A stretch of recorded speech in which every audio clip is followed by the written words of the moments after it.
What's up, G.I. Joe fans? Duke45 here, and today we are going to be reviewing the primary troop builder for the G.I. Joe Retaliation line directly from the G.I. Joe Retaliation movie, the Cobra Combat Ninja.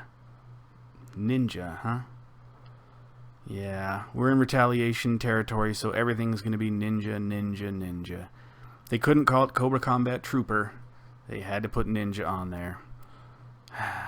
Oh well, let's go ahead and take a look at the figure. The Cobra Combat Ninja. Directly from the Retaliation movie, the Combat Ninja was Cobra's premier trooper. Seen at the Zeus Industrial Complex for the first time, the Combat Ninja was there developing Cobra's secret missile weapons. The figures themselves are not really made from original pieces, but it does come together quite nicely. When I think ninja, this is what comes to mind.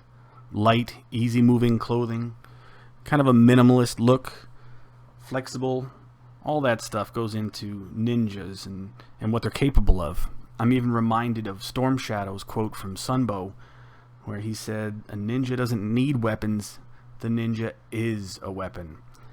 And if that's true, then why is the Cobra Combat Ninja just covered in bulky gear and boots and accessories? Well, it's because he's not actually a ninja. In the movie, he's not portrayed as one either.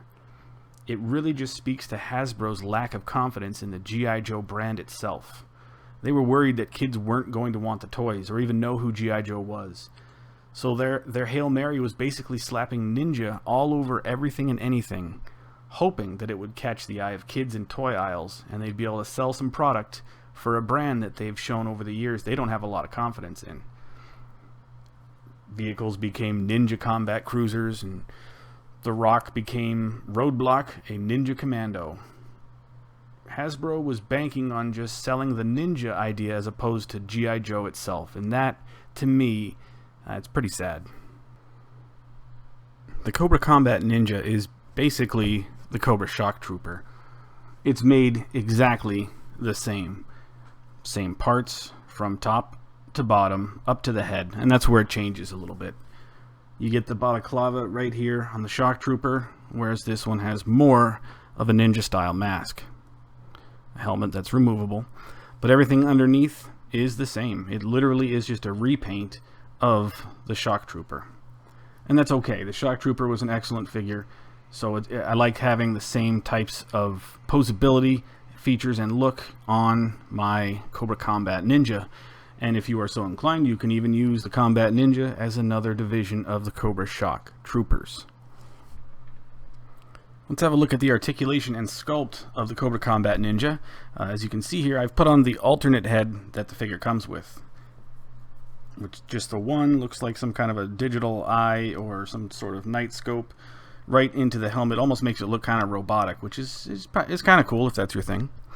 Alright, so looking at the figure, you can see we've got the torso of Retaliation Flint, and then the arms on both sides. These are the same arms that we have seen with Steel Brigade, Shock Trooper, the Cobra Trooper, just many places before. Night Viper, it's the same thing, repeated over and over again. It can be a little tiresome, but for whatever reason, it doesn't really bother me because it looks nice, especially when they paint it completely differently. It does give it another look, and it doesn't start to... it prevents it from getting a little stale, in my opinion. Going down to the hands, we have posable wrists. That's right, you can bend forward and backward. And this is what those wrist joints look like. And that is, of course, repeated on this side as well. Okay. So looking top to bottom here, it is a very light tan cream color as the base coat. On top of it is digital camo, and it is a blue and gray digital camo. What is digital camo, you ask? Digital camo is literally a computer-generated camouflage. It's meant to work better than standard camouflage. That's why it's pixelated. Basically, you enter into the computer the colors and percentages that you want to blend into. Now, obviously, with fancy equipment, you can get really detailed on the very specific colors you're trying to blend into. With the percentages, it will generate this digital camo in those percentages. Now, how does that help? Well, one, it actually seems to make the colors blend a little bit better than random swatches of paint here and there. But also, and this is where it really helps, is that the pixelated look makes it very difficult to see on digital cameras, digital recording. Any movement looks just like a pixelation. So if you're viewing enemies on some sort of a monitor or screen and you're scanning through, a brief pixelation you might take for just the resolution not being able to catch up with the speed that you have on your equipment, whereas it could actually be an enemy basically disguising themselves as pixelation. That's the purpose of this, aside from, obviously the computer giving a better dispersion of the colors to match the surroundings. But yeah, it can actually make it look like you're just a pixelation on the screen.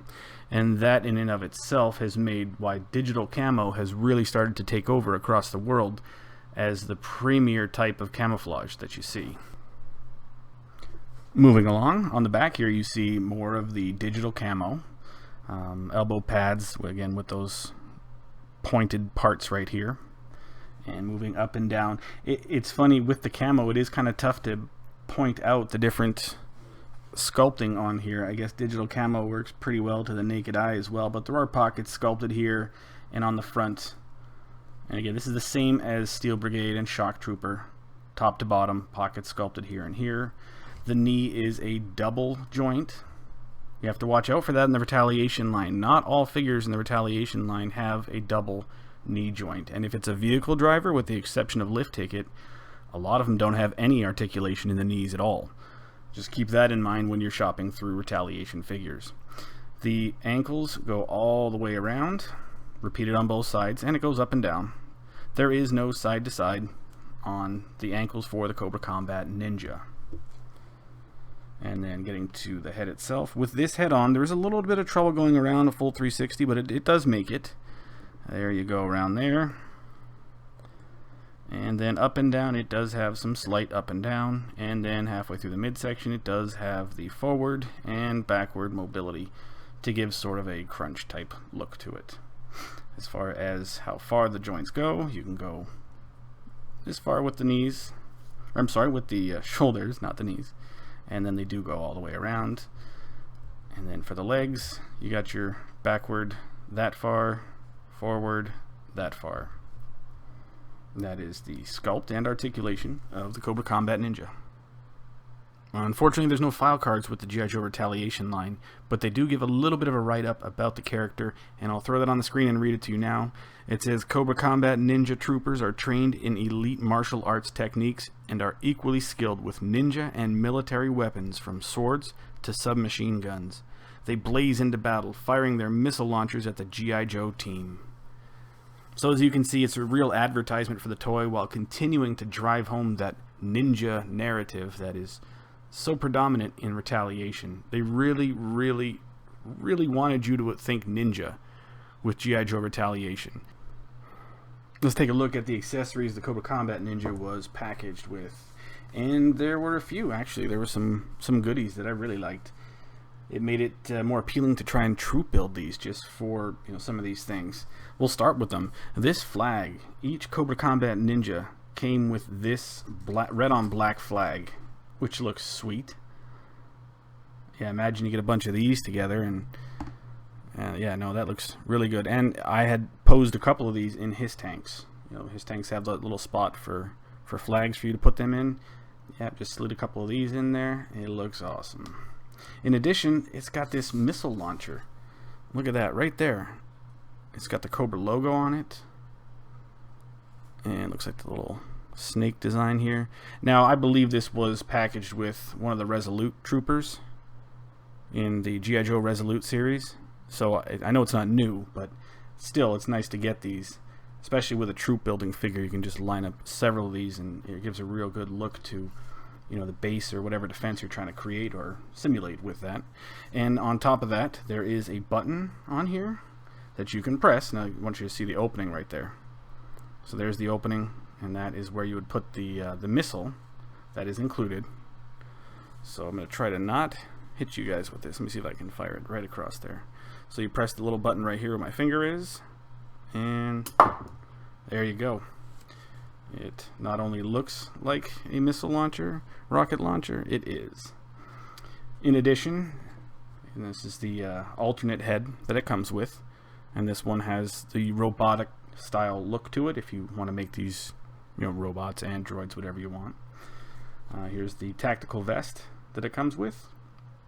Same one that we see on Steel Brigade. Shock Trooper. Again, this is a often repeated vest, just, you know, painted differently with a digital camo on there. And this is a helmet. It's designed to go with the ninja head that it comes with, but you could try it on here on this head, but it has the antenna right there, so I think it may damage that antenna if you try to put the helmet on there. So I would primarily recommend just sticking to the ninja head for this one. A sword with a backpack hole, or a peg right there, which pegs right back into the back, so you can carry the sword around. Obviously the sword is removable, it's not just a sculpt look. And there you've got the gray, dark gray metal right on there. Pretty good design, actually. It's not just a lump of plastic. Let me see if I can back this up just a little bit so you can see maybe. There you go. You see you've got your 3 lines right there. It's not the Arashikage design, it's just 3 bars. And then it's got, you know, the line going down the middle as well. The handle itself has some pretty good sculpting too. See if I can get you a better look at that. There you go. And guns. There you go. It's got 4 of them. Looks like 2 automatic rifles, 3 assault rifles, and 1 submachine gun. So all of these do fit into your Combat Ninja's hands nicely, and they are in a posable form, which is another nice feature as well. So those are the accessories that he's packaged with. Let's go ahead and load him up and show you guys what he looks like, all geared up and ready for action.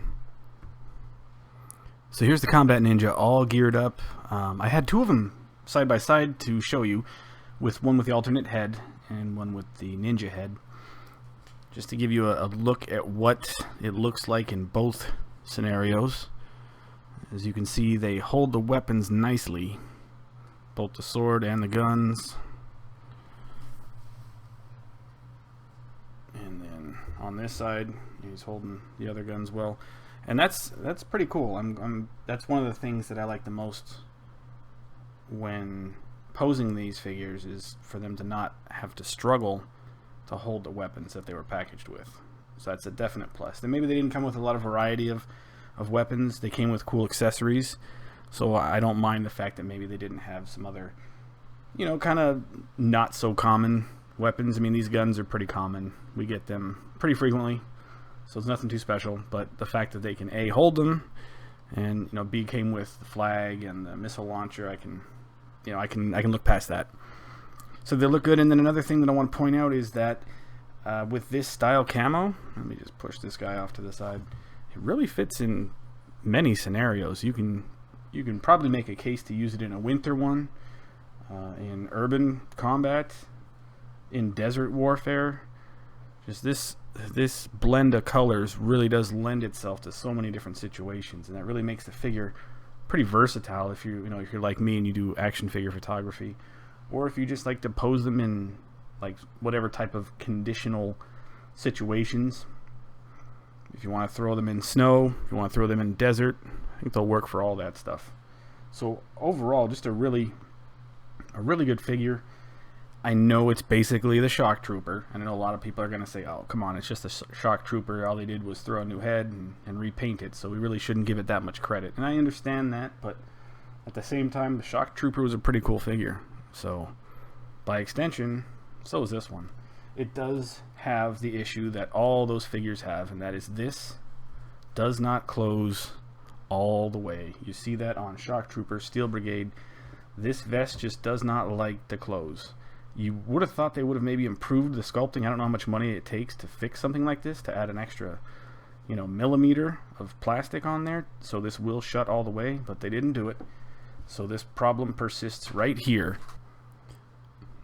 Just to expand on this point, as you can see, it doesn't latch closed on the side here for the Combat Ninja, and then this is all the way goes back to Pursuit of Cobra for the Shock Trooper, and then this is a 50th anniversary Steel Brigade figure, and you could just say, oh well, they were using the same mold from Pursuit of Cobra, so that's why they didn't do it. And that may be the case, but if you look at 50th anniversary Duke here, same problem. Every single vest, every single tactical vest that is this model, basically, you get this issue. Now that definitely would have been long enough for them to do a retool, just to add just a little bit more so this closes properly and looks well. And what's more frustrating is that it's actually a different torso. This Shock Trooper and Combat Ninja, it does not have the same torso as the Steel Brigade. So this is more than one torso that this problem persists. I didn't take the vest off of the Duke here, but I'd be willing to bet, just on a quick glance at it, that this is also not the Retaliation Flint torso. So that would make it, if I'm correct on that, 3 different torsos that this vest does not close properly on.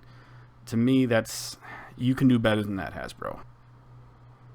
The poor fitting vest is really my only gripe with this figure. I like everything else about it, so as far as it losing points, that's really the only place that it's going to take a hit for me anyway.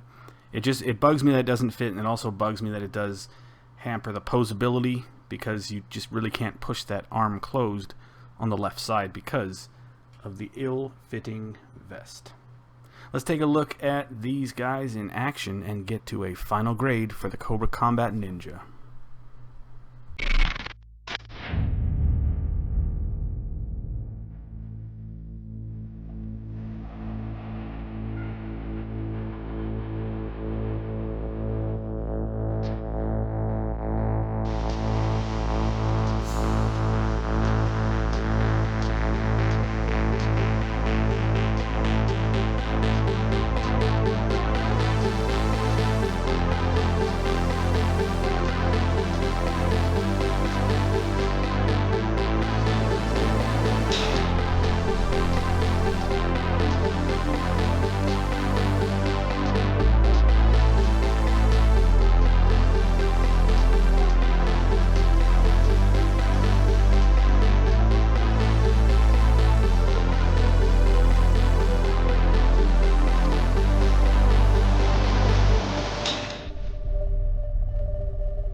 Final grade for Cobra Combat Ninja, and that wraps up our review for the week.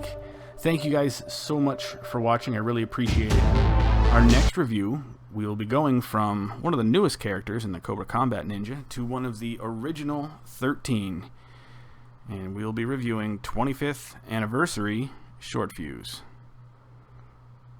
Thanks again for watching, and yo Joe.